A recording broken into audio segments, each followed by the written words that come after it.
dreams are meant to empower us, and no one outside of you has the authority over you and your dreams to know what is true and what isn't true more than you do.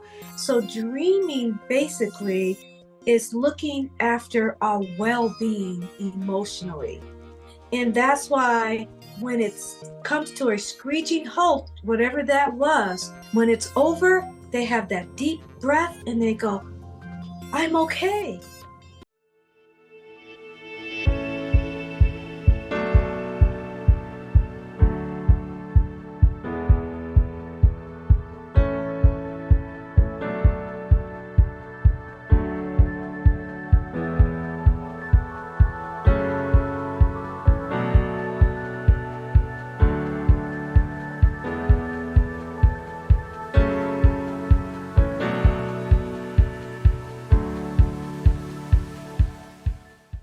Our special guest. Wow. It was 9 years ago the last time I talked to this woman, and she's a friend of both Donna's and mine from back in the day, and a new friend of Real Talk. We've interviewed her several times before on our former talk show called The Attitude Shift, and she's a popular guest. So we're really excited to spend a dreamy hour with the illuminating Kelly Sullivan Walden, affectionately known as Dr. Dream in the waking world. So Kelly is an award-winning dream expert, a soul-stirring speaker, best-selling author. Her most recent book was out in 2023, and it's called A Crisis is a Terrible Thing to Waste. You will also get to hear some spot-on dream interpretations. And right now, I'd like to invite Donna Butler to please slide into the host chair and take us away into the world of dreams with Dr. Dream, Kelly Sullivan Walden. And I have goosebumps right now. I'm just going to start off by saying I had a dream constantly for like years that I would be walking in front of the window at my home and I would get shot. Every time. There wasn't a time I didn't pass in front of the window that I didn't get shot, that I could feel it come through the glass. I used to tell Siobhan, I could smell the lead. I knew I was shot. And I could feel it, and I would always grab the same spot and say, I'm shot. So I fought with this. I try to interpret my own dreams. Oh, girl, it's because you're doing this. Oh, girl, this. You're doing this wrong. It was always something that I kept thinking, I was doing wrong. Well, when we met Dr. Dream Kelly took my dream and she told me, it didn't take her long after talking to me. She told me that I had something that was unresolved in my life. And boy, was she ever right. I had unresolved issues with my father. My father, being real open and transparent, my father married my mother's sister and ran off when I was a little girl. And I never got to look at my father in his face and say why. I never did.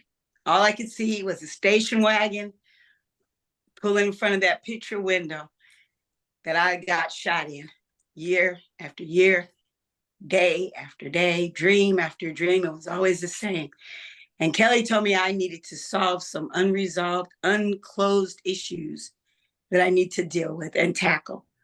So within months after that, I met my father at a family picnic.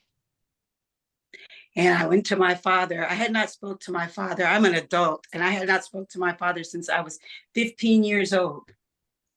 So I took that opportunity and I went to my father. And I had wrote a book. It's called The Chronicles of Daddy Man. And I had wrote a book, and I used that as a segue. I carried a book around. But when I saw him, I was going to give him a book.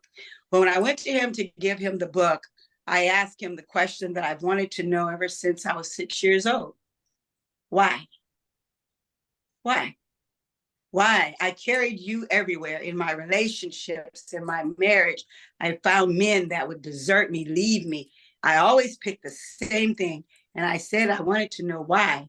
And he looked at me and he said, I don't know why. I waited for 20 plus years for an answer. And it was simple. It was, I don't know why.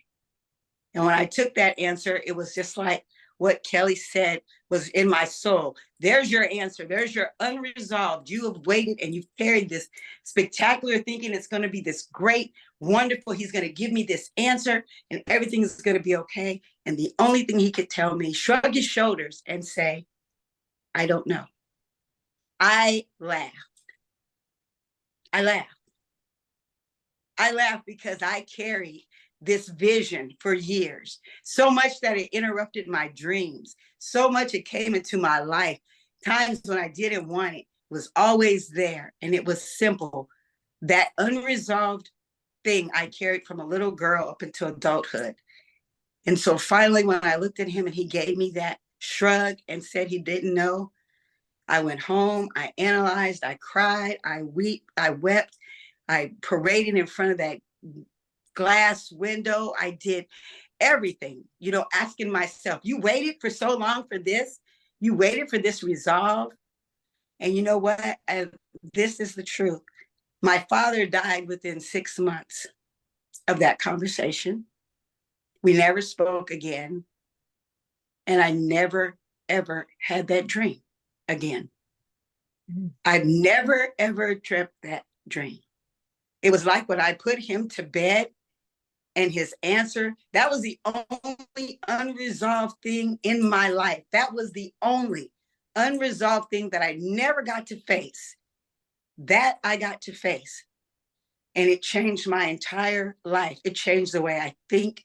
It changed the guilt I carried for hating a man that, that brought me here. It changed so much. It freed me. It freed me, closing a door and opening another one. And that's what it did. And I'm sorry him and I never got to talk anymore, but I'm free. Even in his death, I'm free. I don't ask that anymore. It's resolved. He didn't know. He had no great answer. So I took that, and I know exactly that is exactly what I needed to hear, because I would have never even looked that way had Kelly told me I have unresolved issues. Go find. She knew. I told her a little bit of my story. She knew what I needed. And she took my dream and interpreted it. And it helped me to go and be exactly who I was destined to be. Free from all of that. So Kelly, again, I can't even begin to thank you enough over and over and over again, because you took my pain. And it was painful to have that same dream. And it was painful. And you know what? Again, I have not looked back.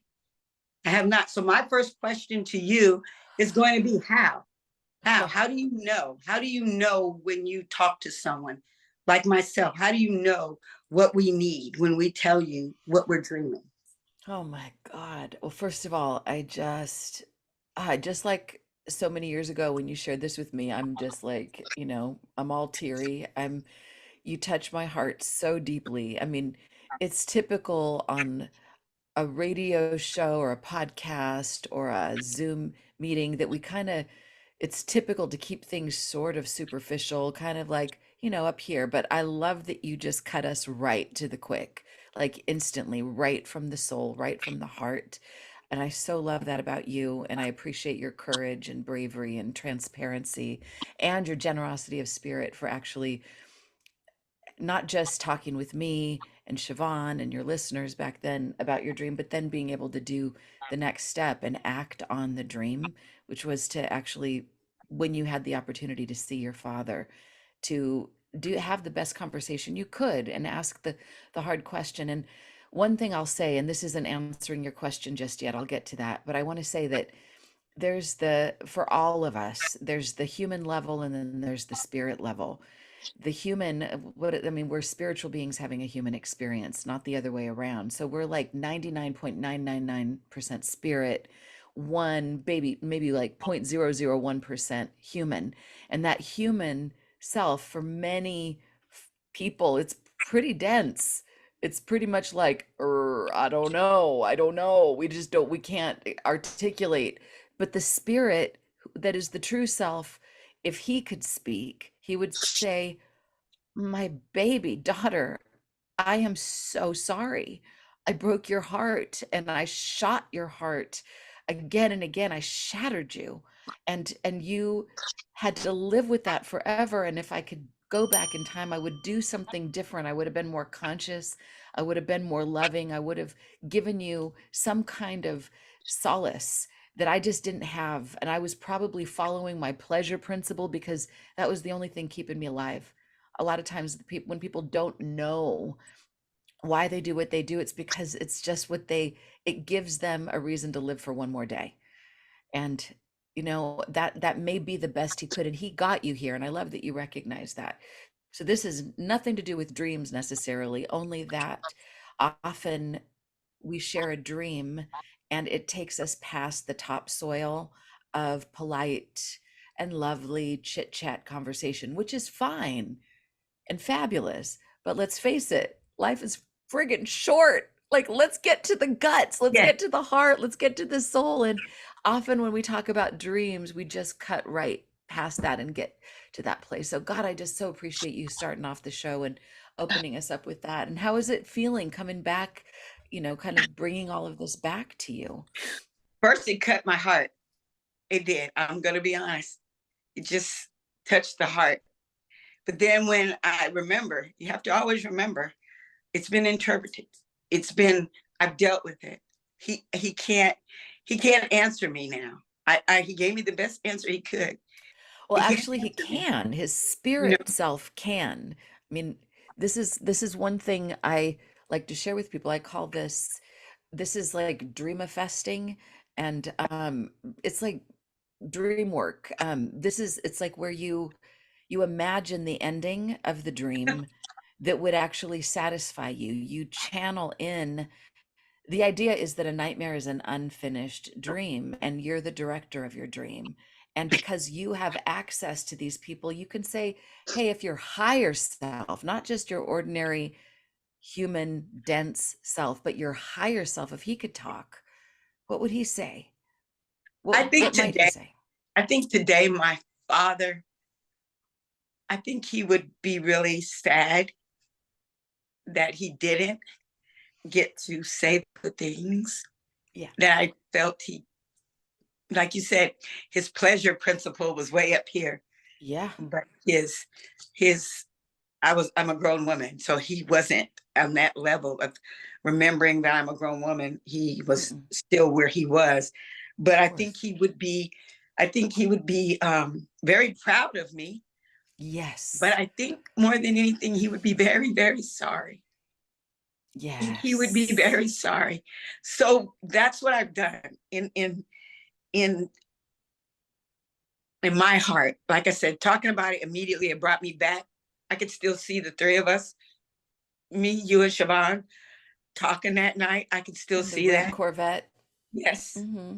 And immediately I went back to that. But I also picked myself up quickly. The tears you see now are simply because I feel for him that Mm-hmm. he can't feel what I am right now. He can't see me right now doing this. And I Although hope you he never can. know, the spirit self Hope he might, can. you know? But I know in my heart of hearts that he knows that I have forgiven him. I have moved on from that. Yeah. I Yeah. take every bit of the memory of what the little girl felt inside.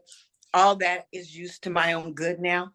The dream, when I even think about it, I thumbed back when I knew I was going to talk to you. I went back to my journal and I read the last time I had that dream. And my gosh, I'm not even that person. I had to Wow. go dig my journals up, and I'm not even that person anymore. It's Wow. hard to read it and say, wow, that was really me. That was me. Whew. And I don't know. I couldn't even put myself in that dream anymore. I could once smell it. Like I said, I could hear the Yeah. glass, smell the Right. gunpowder. I can't anymore. I Well, don't. this is what's so amazing about your story, and I'm so glad we're taking time with this because I think everyone who's watching or listening, we all, even if we don't remember it right now, we all have some kind of a recurring theme in our dreams, or at the very least in our waking life, which is also a dream because we're Yes. dreaming all the time. We're a dreaming species. We all have recurring themes that are like unresolved issues, and it could be on the level of health, it could be on the level of money, it could be on the level of like trying to prove something or certain relationships or whatever that thing is. And what we often do is we touch the pain and then we want to run away from it. We have a nightmare and we want to go, oh, let's forget about that, let's just pour some pink paint over that and pretend that didn't happen.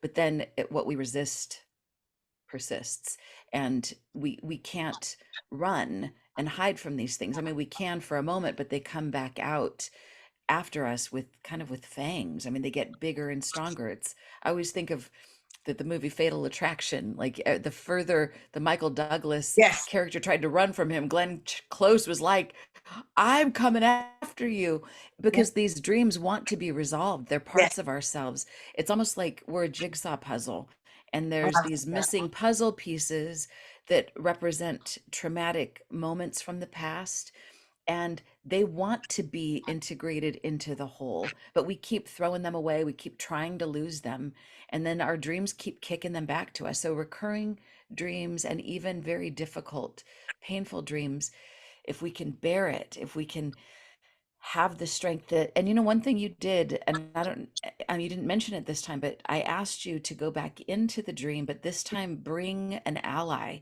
with you, somebody that was strong and capable that would help you get through it. And you brought Siobhan with you, and she I was was holding saving your that. hand. I Yeah. was saving that. Yeah. Yes. So we don't Um, have to just go back into a dream naked and afraid, but we can armor up. We can bring our best friend. We can bring our angels. We can bring grandma from the other side. We can bring Jesus. We can bring anybody. We ask them to come in, and before we even finish asking the question, they're there. and So she we're was right. going with strong. And she was She was right there. right there. And that's what I was going to add. When we're looking at our dreams, a lot of times you said that, so I love how you said that when it's the nightmare, we want to cover up and pour pink over it. We want to Yeah. forget it. When you have a dream at night, Yeah. the first thing you do when you have a nightmare, you wake up and you want to shake it off. You want to turn the television on. You want to do Right. everything to take you away from it, instead of maybe, just like you said, taking a little time. Yeah. It's scary. It's scary. That is really scary to do. But I Right. think that it could help us so much more mentally if we just took a little bit of time, even write it down. Because of you, I keep a pad and pencil still to this day by my bed to write I'm so down a glad. dream, to write down something that comes. Like it's 2:30 in the morning all the time. If I'm waking up and I'm thinking this, I write that down because I do want to know why. And I know it's all, and you're going to say that, I'm sure. It's all what we do, what we eat, what we think about, what we watch on TV. Do we take that to bed with us? We absolutely do. But here's the thing, if we dream, if we watch some show that everybody else is watching, and it's scary. I mean, what's a show that everybody's watching these days? I don't know. My husband's watching Fargo, the series, and it's pretty brutal. But so let's just say we're all having a slumber party and we're all watching the same movie, and then we all go to sleep. It's likely that we will all have a dream that show kind of shows up in, but it won't be the same for all of us because it's Ah, filtered through our own consciousness and through our own individualized unresolved issues and dream and desires and hopes. So those dreams aren't to be discarded just because something happened to us the day before, just because we watched something or we ate something weird. I mean, yes, sometimes there's big dreams that really are seeking to get our attention, and those tend to be more cinematic. But I find that there's no such thing as a throwaway dream. Every single dream wow. has little bits of gold in it. We don't want to leave any gold left behind. Yeah. And the So even our recurring dreams. nightmares, even those we should face, even those Oh, yeah. I we mean, should look at. our nightmares, I believe, are the unsung heroes of our subconscious mind. Because, like, I mean, with you, case in point, I mean, you can't heal what you can't feel. So you have to It's like, let's just imagine we're back in time at the scene of the crime when like the moment that your dad left, it was so overwhelming that you didn't have the muscle internally to handle it. So you were like, I'm going to take this puzzle piece of trauma and I'm going to put it aside. I'll deal with that one day, someday. For now, I'm just going to let some numbness come over and I'll carry on. I mean, we're a resilient species, us people. I mean, this world is beautiful, but it could also be absolutely horrific. And yet here we are. And we're all doing pretty darn good. I mean, to make it here on a Zoom or on YouTube, however people are Facebook, however people are watching this, we must be doing pretty darn good to be here right now. We've got a lot going for us to have made it here. So we're doing really good. And our ability to numb out is one of those resources that we have. But eventually we have these recurring dreams and they're telling us, I think you're ready. I think you're ready to face this. Wow. Because you're not going to have something come back to you that you can't handle. So it's kind of like, it sounds strange, but I like to think whenever there's a nightmare that we should just say, yay. Wow. That's like a compliment to our subconscious mind is complimenting us and telling us, I think you're ready. I think you're strong enough to face this now, because you have to it's like you have to re-enter that pain. You don't have to stay there for a long time, but you do have to step back into that zone and let yourself cry and feel it, but then it's gone. Then you don't have to carry those 10,000 bricks of pain around with you for the next 5,000 lifetimes. I mean, you can be light, you can fly, you can walk in front of windows and not be afraid to be exposed or to look out. I mean, I think we could be a lot lighter here and enjoy our lives a little bit more if we, went in and did this. And I think when our dreams happen, we should just take heart in knowing that just means that we're ready. We're strong enough to be able to handle it, but we can also bring in a guide, bring in a best friend, bring in a whole bunch of friends, bring in all these people, you know. I don't know a lot about dreams, but I can tell you my clients have taught me a lot about dreams. I know that dreams give us information. It can sometimes help us with diagnosis. It gives us an unconscious expression, whether it's good or bad. It can help us solve problems. It can help us be more creative, but it's painful. And I want to ask you something. One of my clients for years, and Donna, I just feel your pain. I just felt I was just like crying inside because I heard the story before. I hear her story. And being a health and wellness healer, even though my patients may have cancer or Lyme disease or something even more serious than that, and I don't know how you could get more serious than cancer, but I do know with the emotions that they go through, sometimes that's why they get cancer.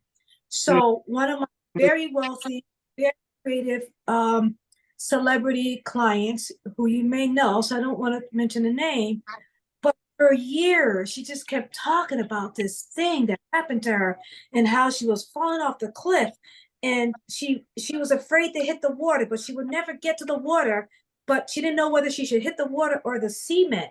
But that would be the death of her if she got there. Always woke up. And then one day, she was a client for years. One day she called me and she goes, my father died. And I said, oh my God, I'm so sorry. She goes, no, are you kidding me? And I'm sounding like her now. She says, the best day of my life.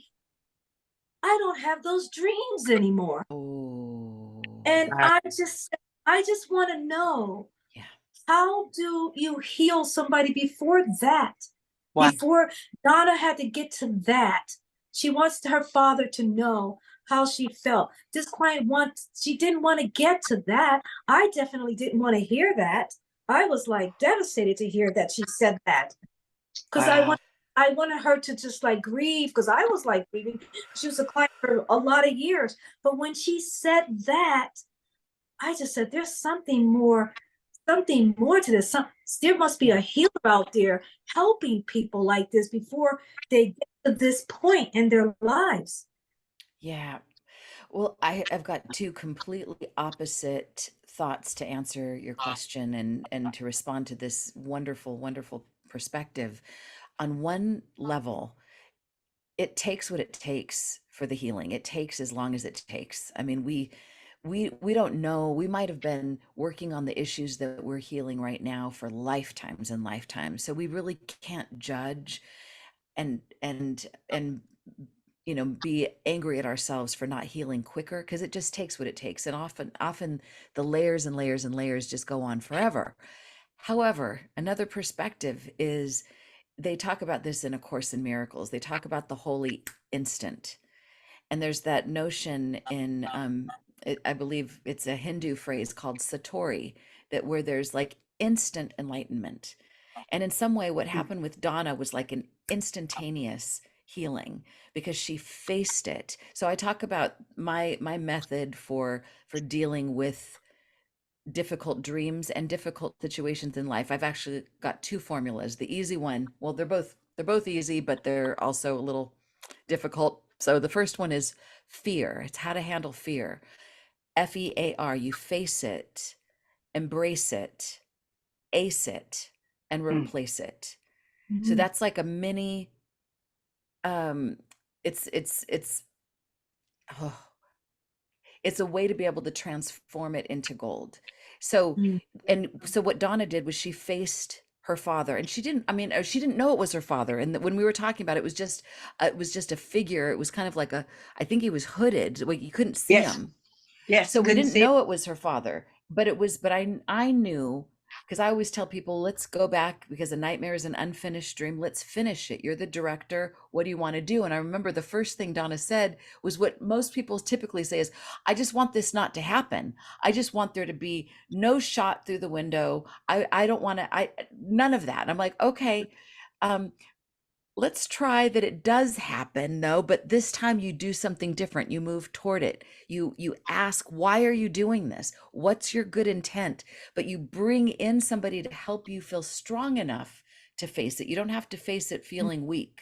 Bring on a team of angels, a team of archangels, a team of warriors, so that you and God or whoever you bring in, you outnumber the difficulty. So that's how you face it.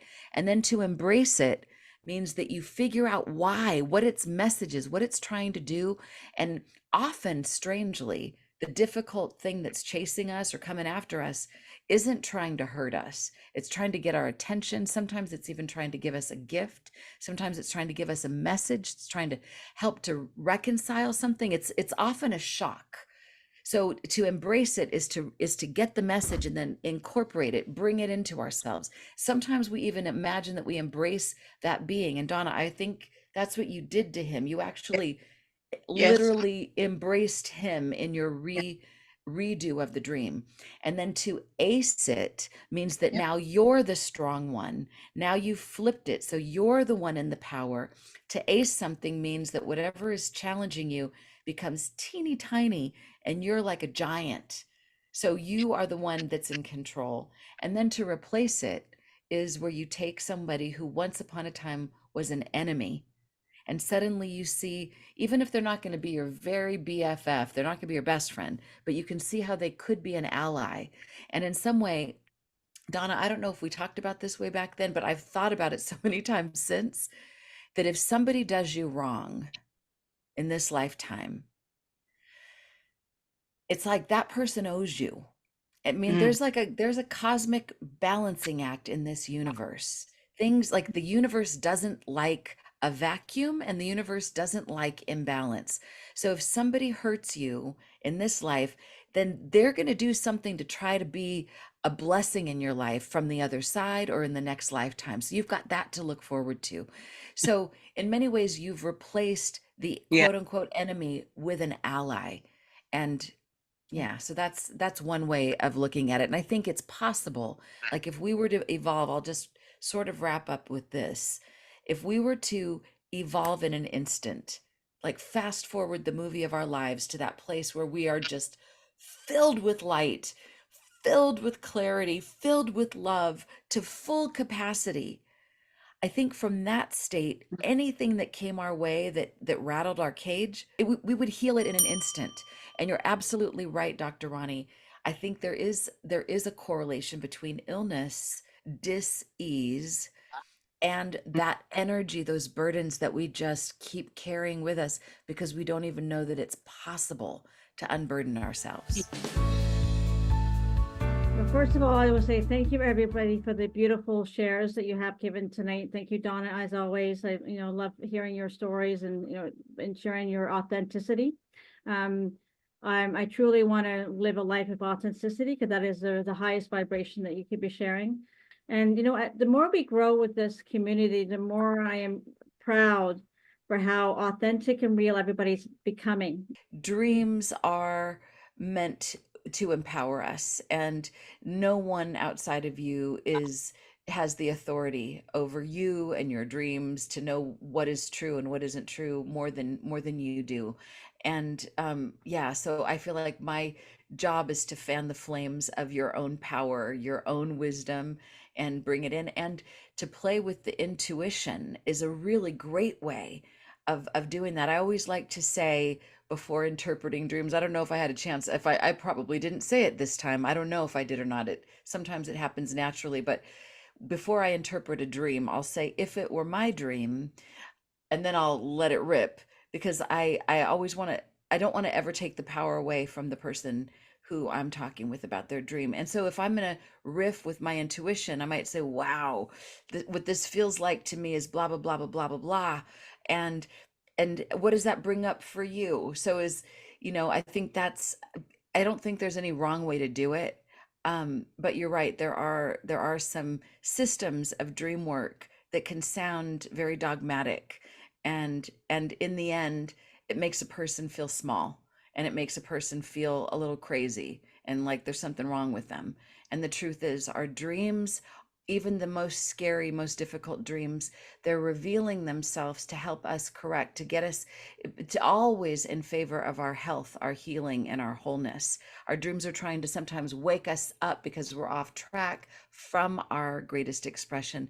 But it's okay to even go off track sometimes, because how do we know where we're supposed to be unless we've been where we're not supposed to be? Sometimes the detours are where the magic is. So but we're all here to wake up. I mean, it's interesting to think dreams are really a wake up tool. And I feel like we had a lot of awakening here tonight. And I feel so enriched, so blessed, so grateful. This was a very powerful, powerful session. And I just want to say, so dreaming, because I want Donna to hear this. And I know my client hears this. So dreaming basically is looking after our well-being emotionally. And that's why when it comes to a screeching halt, whatever that was, I think you take a deep breath. I think that's what happens to a lot of my clients. When it's over, they have that deep breath and they go, I'm okay. Is that how you feel, Donna? Absolutely. Okay. 100%. Thank It is you. so powerful. I want you all to know, I'm not going to take up a lot of time. I'll cry my eyelashes off, but I want you to know. That's a hashtag. I'm crying my eyelashes off. That's good. Oh my God. So powerful. So powerful. This is a tribe that is like none other. And I want you to thank you from the bottom of my heart. Kelly, man, keep it going, girl. Keep it real. Keep it real. Dr. Roni, I can't wait to hug your neck. It's coming. It's coming. And I love you all so much. Please join our Feel Good, Share Good community on Facebook. We do have these talks every week. Thank you for a great show, guys.